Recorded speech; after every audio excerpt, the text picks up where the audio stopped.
आज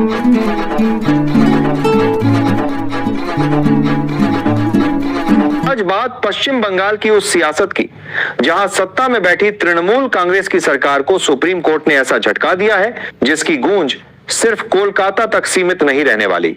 मुख्यमंत्री ममता बनर्जी की सरकार को देश की सर्वोच्च अदालत ने साफ शब्दों में कहा है कि कानून भावनाओं से नहीं, अधिकारों से चलता है, और जब अधिकारों की बात आती है तो कोई भी सरकार, चाहे वह कितनी ही मजबूत क्यों ना हो, कानून से ऊपर नहीं हो सकती। सुप्रीम कोर्ट के इस फैसले ने ममता बनर्जी की सरकार को आईना दिखा दिया है। लगभग 20 लाख राज्य सरकारी कर्मचारियों को 2008 से 2019 तक का बकाया महंगाई भत्ता देना होगा। ममता बनर्जी की सरकार खुद मान चुकी है कि इस फैसले से करीब 43,000 करोड़ रुपए का सीधा बोझ राज्य के खजाने पर पड़ेगा। सवाल यह कि इतने सालों तक यह पैसा रोका क्यों गया? क्या यह सिर्फ आर्थिक मजबूरी थी या फिर एक सोची समझी राजनीतिक रणनीति? ममता बनर्जी और उनकी पार्टी तृणमूल कांग्रेस लंबे समय से यह कहती रही कि पश्चिम बंगाल की वित्तीय हालत ठीक नहीं है, लेकिन सुप्रीम कोर्ट ने इस दलील को सिरे से खारिज कर दिया। जस्टिस संजय करोल और जस्टिस प्रशांत कुमार मिश्रा की बेंच ने साफ कहा कि वित्तीय तंगी का बहाना बनाकर कर्मचारियों के कानूनी अधिकार छीने नहीं जा सकते।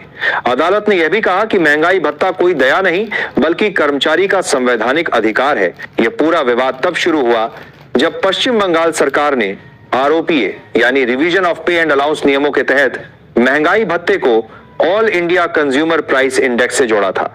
नियम साफ थे, जैसे जैसे महंगाई बढ़ेगी वैसे वैसे डीए बढ़ेगा। लेकिन 2011 में ममता बनर्जी के सत्ता में आने के बाद तस्वीर बदल गई।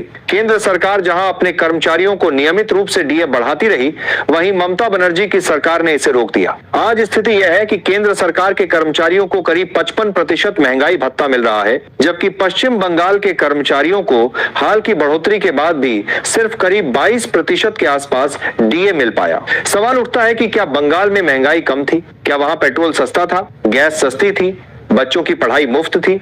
जवाब सब जानते हैं। जब कर्मचारियों का सब्र जवाब दे गया तो वे कोलकाता हाईकोर्ट पहुंचे।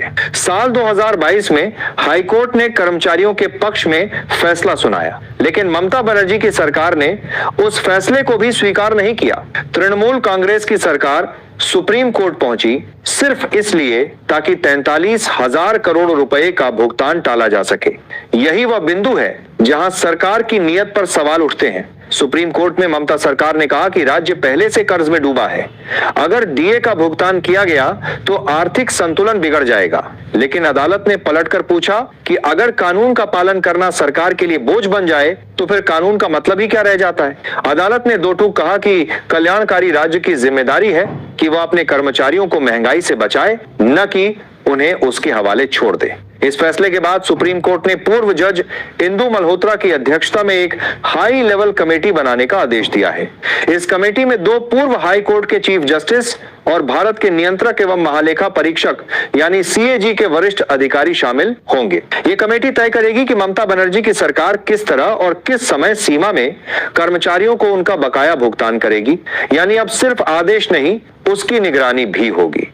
राजनीतिक गलियारों में इस फैसले के बाद हलचल तेज हो गई है।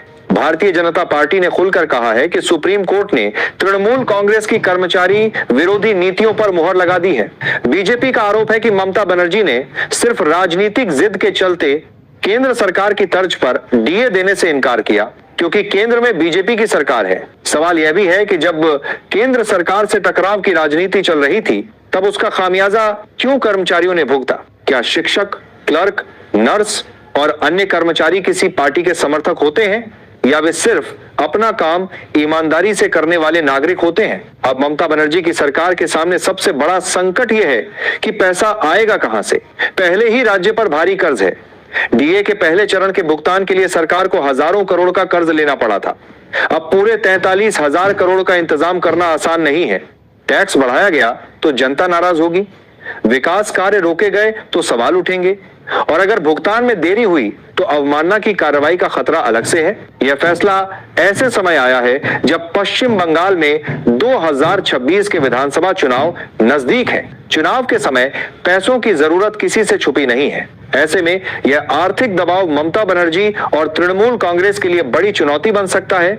कर्मचारी संगठन खुश हैं, लेकिन सरकार के माथे पर चिंता की लकीरें साफ दिख रही हैं।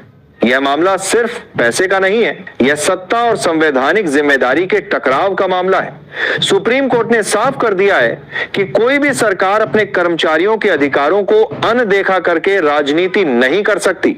आज पश्चिम बंगाल है, कल कोई और राज्य हो सकता है। अब जरा इस पूरे मामले को आम कर्मचारी की नजर से समझिए।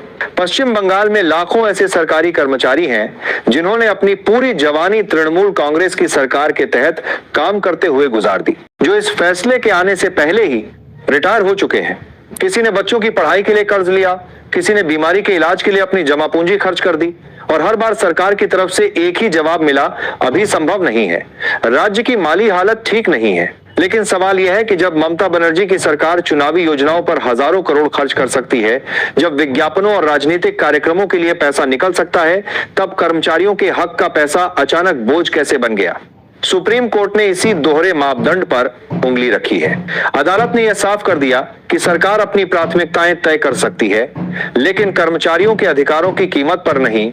इस फैसले के बाद तृणमूल कांग्रेस की मुश्किलें सिर्फ कानूनी नहीं रह गई हैं, बल्कि राजनीतिक भी बन चुकी हैं। भारतीय जनता पार्टी लगातार यह मुद्दा उठा रही है कि ममता बनर्जी की सरकार ने जानबूझकर केंद्र सरकार के बराबर डीए नहीं दिया, सिर्फ इसलिए क्योंकि केंद्र में बीजेपी की सरकार है। बीजेपी का कहना है कि यह राजनीतिक जिद थी, जिसकी सजा लाखों कर्मचारियों को मिली। ममता बनर्जी के सामने अब दोहरी चुनौती है। एक तरफ सुप्रीम कोर्ट का सख्त आदेश है, दूसरी तरफ राज्य की बिगड़ती आर्थिक स्थिति। अगर सरकार समय पर भुगतान नहीं करती तो अदालत की अवमानना का खतरा मंडराएगा, और अगर भुगतान करती है तो राज्य के खजाने पर दबाव बढ़ेगा। यही वह स्थिति है जहां से सरकार के हर फैसले की राजनीतिक कीमत तय होगी। यह भी ध्यान देने वाली बात है कि सुप्रीम कोर्ट द्वारा गठित कमेटी सिर्फ एक औपचारिकता नहीं है। पूर्व जज इंदु मल्होत्रा की अध्यक्षता वाली इस कमेटी की रिपोर्ट के आधार पर आगे की कार्रवाई तय होगी। यानी अब ममता बनर्जी की सरकार के पास कोई बहाना नहीं बचेगा। हर किश्त, हर तारीख और हर भुगतान पर नजर रखी जाएगी। यह फैसला देश के बाकी राज्यों के लिए भी एक मिसाल बन गया है। जो सरकारें यह सोचती हैं कि कर्मचारियों के अधिकारों को सालों तक टाला जा सकता है, उनके लिए यह फैसला चेतावनी है।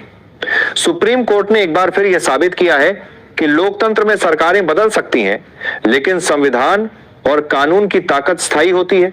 अब आखिरी सवाल जनता से है। क्या पश्चिम बंगाल के कर्मचारी इस फैसले को सिर्फ कानूनी जीत मानकर भूल जाएंगे, या इसे एक राजनीतिक मुद्दा भी बनाएंगे? क्या आने वाले चुनावों में यह सवाल उठेगा कि किसने कर्मचारियों के हक के लिए लड़ा और किसने उसे रोके रखा? ममता बनर्जी और तृणमूल कांग्रेस के लिए यह वक्त आत्ममंथन का है, क्योंकि अदालत ने सिर्फ आदेश नहीं दिया है, बल्कि एक संदेश भी दिया है। सत्ता में रहकर कानून से बचा नहीं जा सकता, और जब कर्मचारियों का धैर्य टूटता है तो उसका असर सिर्फ अदालतों में नहीं, चुनावी नतीजों में भी दिखाई देता है। अब देखना यह है कि ममता बनर्जी की सरकार इस फैसले को बोझ मानती है या सबक, क्योंकि इतिहास गवाह है, जो सरकारें अपने कर्मचारियों को नजरअंदाज करती हैं, उन्हें आखिरकार जनता के सामने जवाब देना ही पड़ता है। अब बड़ा सवाल यह है कि क्या ममता बनर्जी की सरकार इस फैसले से सबक लेगी? क्या भविष्य में तृणमूल कांग्रेस अपने कर्मचारियों के साथ ऐसा व्यवहार दोहराएगी, या यह फैसला एक नई शुरुआत बनेगा?